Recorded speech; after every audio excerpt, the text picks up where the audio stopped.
ويريكم آياته فأي آيات الله تنكرون.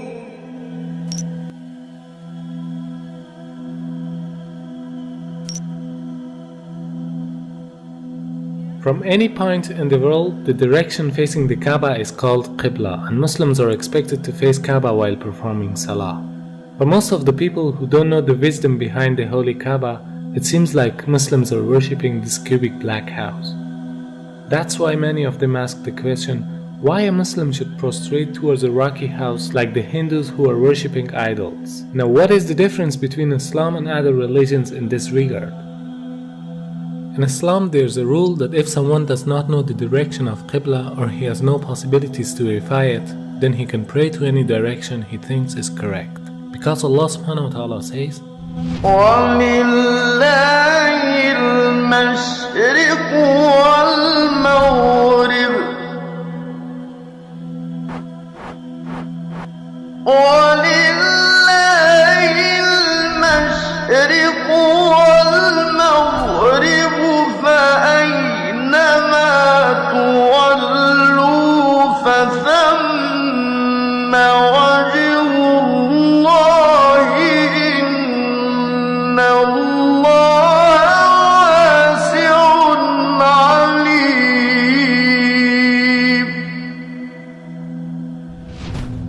From this verse we can understand that the meaning of prostrating towards Kaaba is only to be united. Otherwise, everywhere is belonging to Allah subhanahu wa ta'ala. No Muslim ever worships the Kaaba when you offer Salah. Kaaba is the Qibla, it is the direction. We Muslims, we believe in unity. Now when we offer Salah, suppose you want to offer Salah here. Some will say, let's face north, some will say south, some will say east, some will say west. For unity, Allah says in the Quran, Surah Baqarah, that wherever you are, face towards the Kaaba. So Kaaba is the Qibla, it is the direction. So we are facing in that direction, but no one worships the Kaaba. Furthermore, if yet you have doubts, if you read the Hadith that's mentioned in Sahih Bukhari, volume number 2, in the book of Hajj, chapter 56, Hadith number 675, Hazrat Umar, may Allah be pleased with him, near the second Caliph of Islam, second Khalifa, he said that this black stone pointing at Hajar Aswad, black stone, it can neither benefit me, it can neither harm me. Just because my Prophet kissed it, I'm kissing it. This statement that this black stone can neither harm anyone nor benefit anyone is sufficient to prove that the Muslims don't worship the Kaaba. Furthermore, at the time of the Prophet, there were Sahabas, there were companions of the Prophet who stood on the Kaaba and gave the azan. No idol worshipper will ever stand on the Kaaba and give the azan, proving that no Muslim ever worships the Kaaba. It's only the Qibla, it's a direction. Not only Salah towards the Kaaba, rather the circumambulation is also a sign of unity. If you look to the creation, from the tiny world of quantum to the huge celestial bodies in the universe, from the very atom to the biggest stars and planets, they are all rotating and circumambulating around a certain axis in a counterclockwise direction.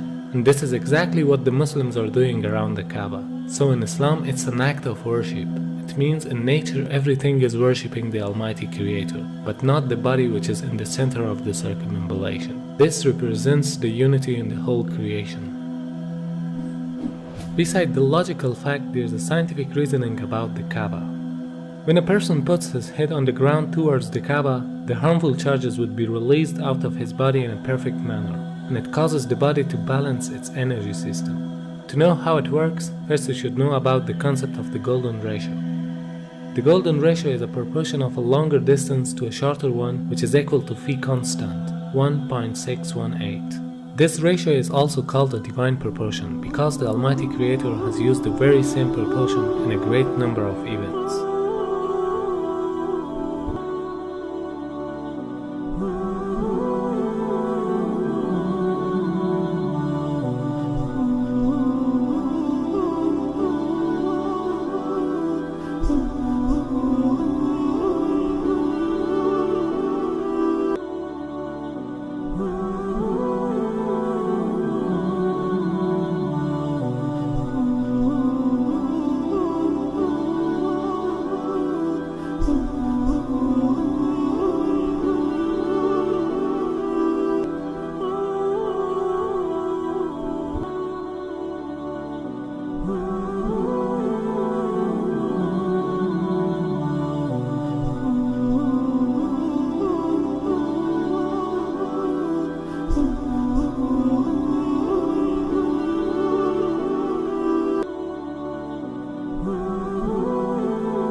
the golden mean in itself is an evidence of creation.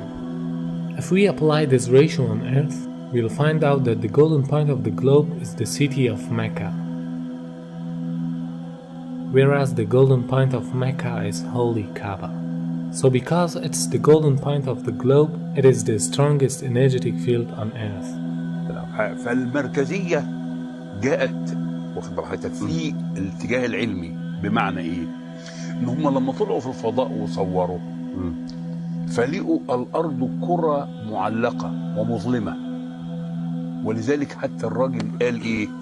اجدها كرة مظلمة معلقة، من الذي علقها؟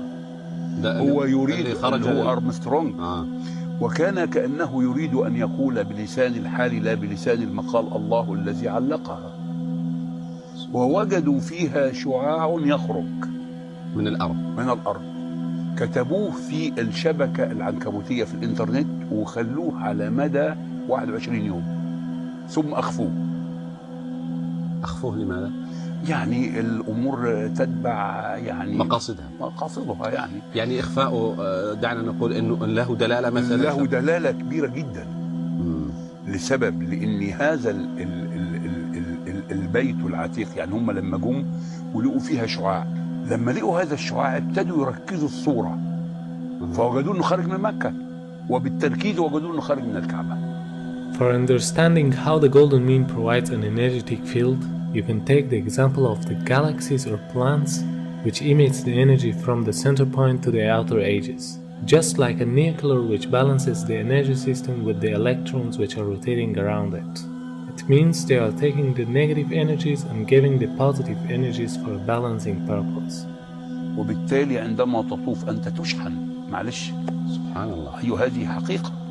Now the investigations show that every day our body collects electromagnetic charges from its surrounding which are harmful for us. And these charges concentrate to the forehead, meaning the frontal lobe of the brain, which causes depression, headache, laziness, mental pressure, and even more dangerous problems.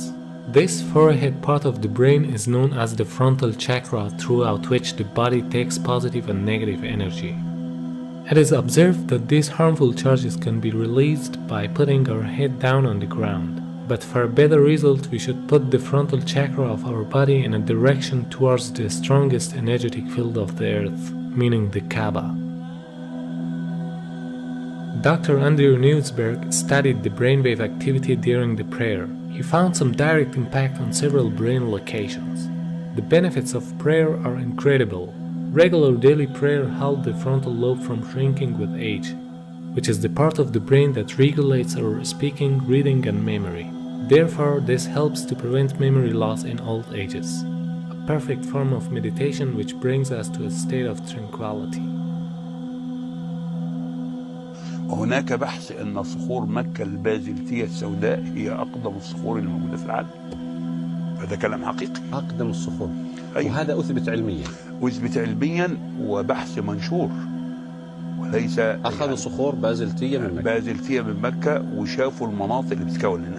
الأمر إنه المتحف البريطاني فيه 3 شرايح من الحجر الأسود، وقالوا هذا الحجر ليس من صخور المجموعة الشمسية. The latitude of the coordinates of Kaaba is 21 degrees and 25 minutes. The first verse that describes Kaaba is the verse 225. Could this mathematic harmony be a simple coincidence? The possibility of numbers depicted in the Quran with order number 114 rising until verse 286, which describe the Kaaba for the first time, has a chance of 1 in 100,000 for them to appear next to each other. Surah 2, verse 125. The part of the coordinates after the comma can be described in the form of minutes, as well as in ratios of percentages. In order to handle the upcoming objections, when we look at the coordinates of Kaaba by changing them to percentage ratios, we come across the following verse. Surah 2, verse 142. Hence, no matter how we look at it, there is a sign in the verses that point to Kaaba and this could only be possible with the wisdom of God. Although there are scientific facts behind every command of Allah subhanahu wa ta'ala, but the Muslims should obey them without any reasoning. Because there is always a wisdom behind any order of the Creator that people cannot easily unlock the secret. But for us it is important to seek the satisfaction of our